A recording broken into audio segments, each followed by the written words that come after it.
大埔盛事天后寶誕巡遊氣氛熱烈，各支表演隊伍都令人歡呼喝彩。其中一條新加入嘅金龍更加係搶晒鏡。真人圖書館朱森大哥同大家回顧天后誕嘅發展變遷，不妨一同細味。你以為大埔以前係一個普通嘅鄉下地方，咁就大錯特錯。其實多年嘅大埔製造都衝出國際，一個展覽介紹晒，立即同大家東張西望。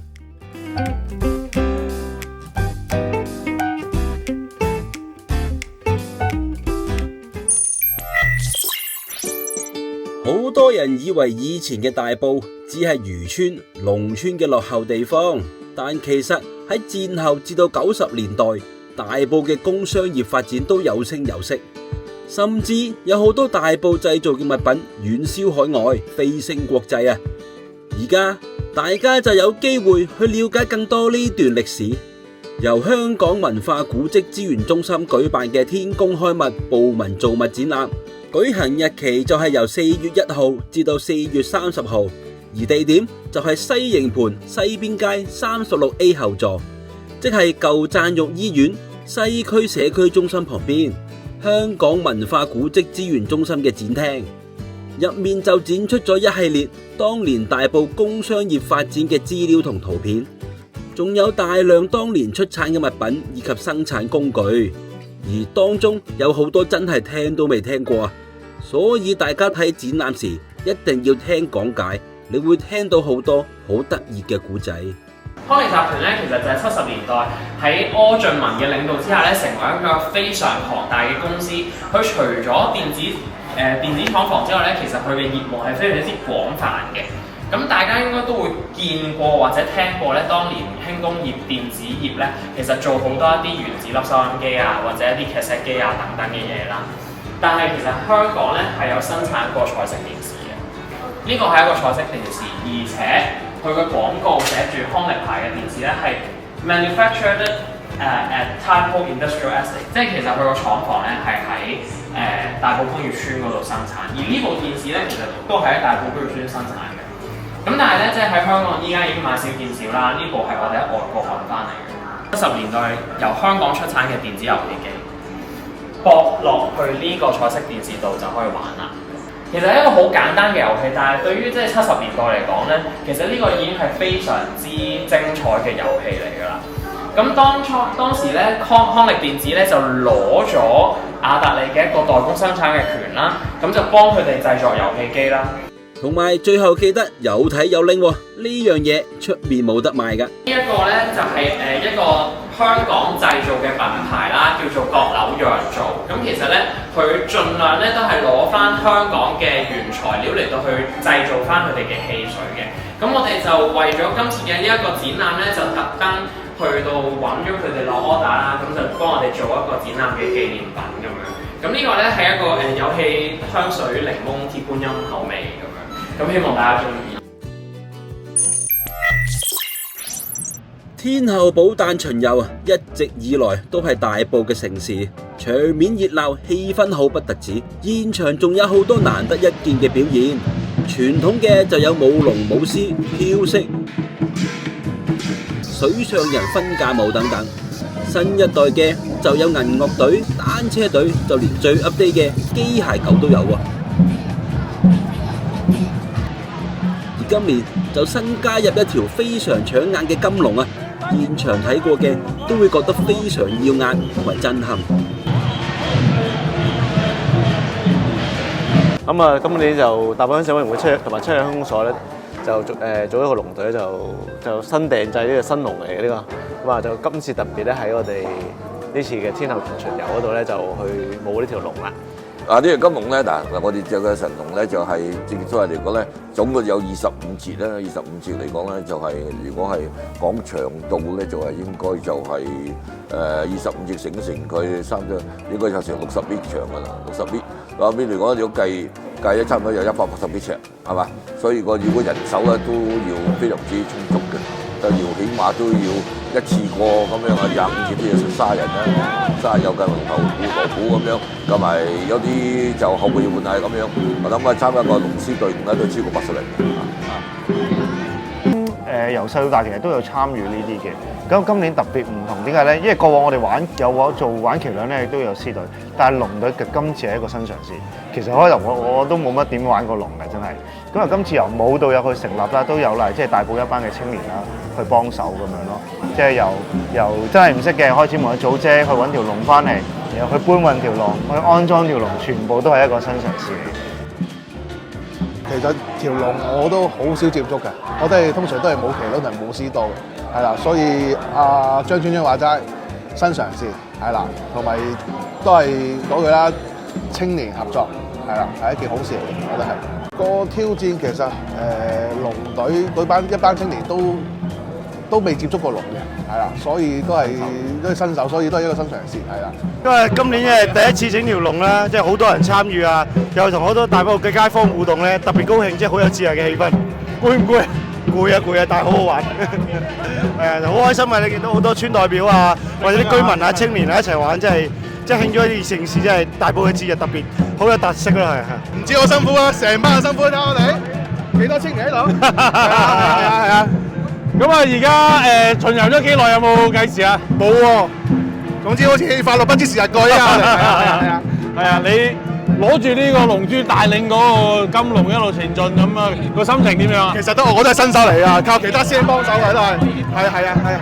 好啦，我哋行啦，我哋係啊。好，唔該晒，繼續努力啊！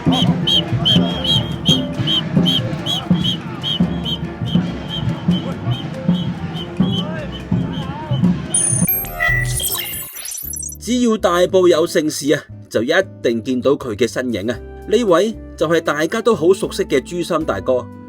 今年嘅巡遊，佢又點會錯過？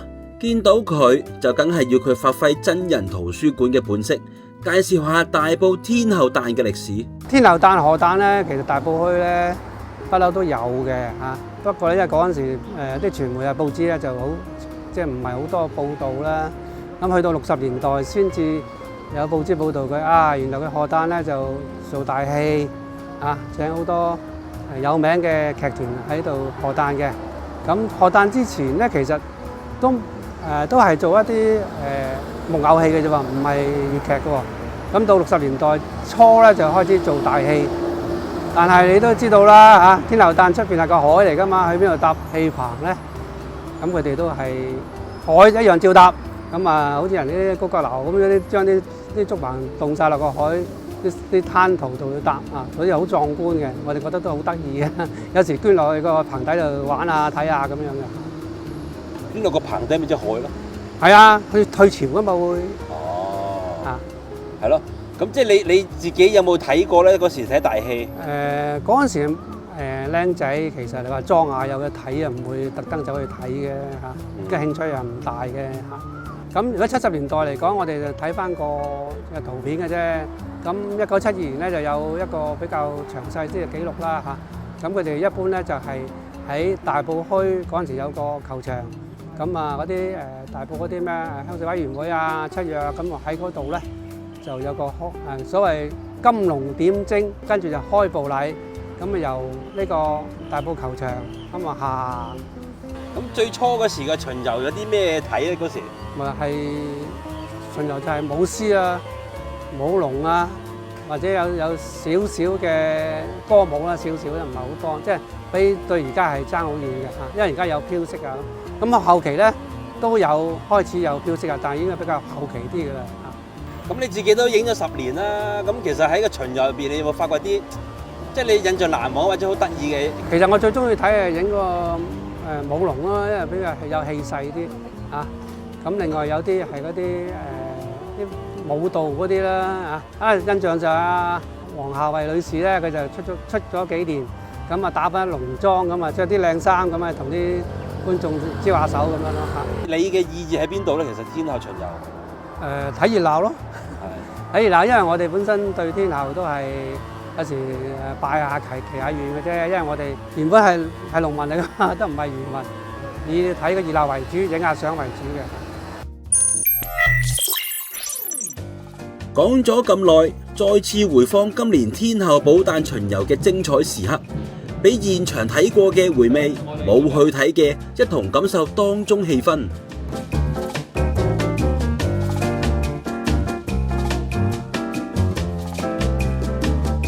2、3。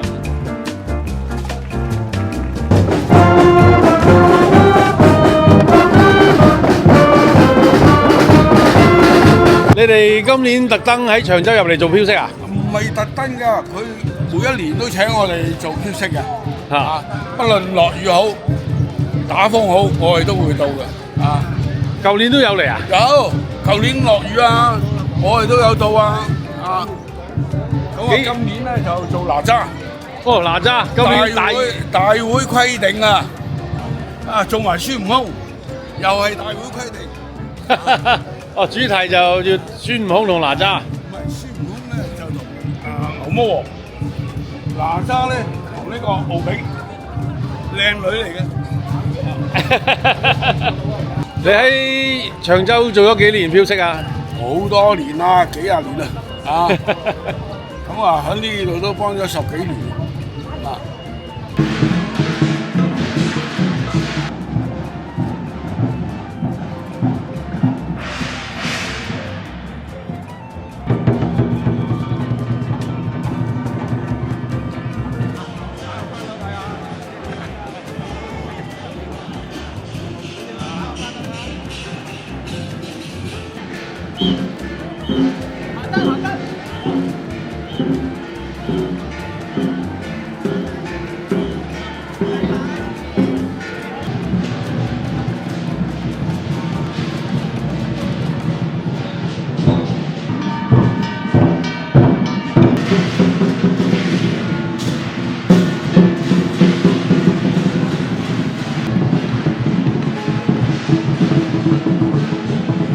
睇咩最好睇啊？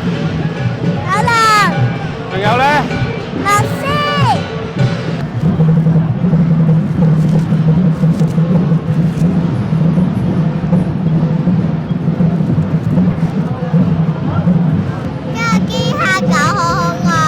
係咪第一次見啊？係啊，第一次見呢度啊！你呢？我都係啊！你都我仲攞咗咁多，再更多。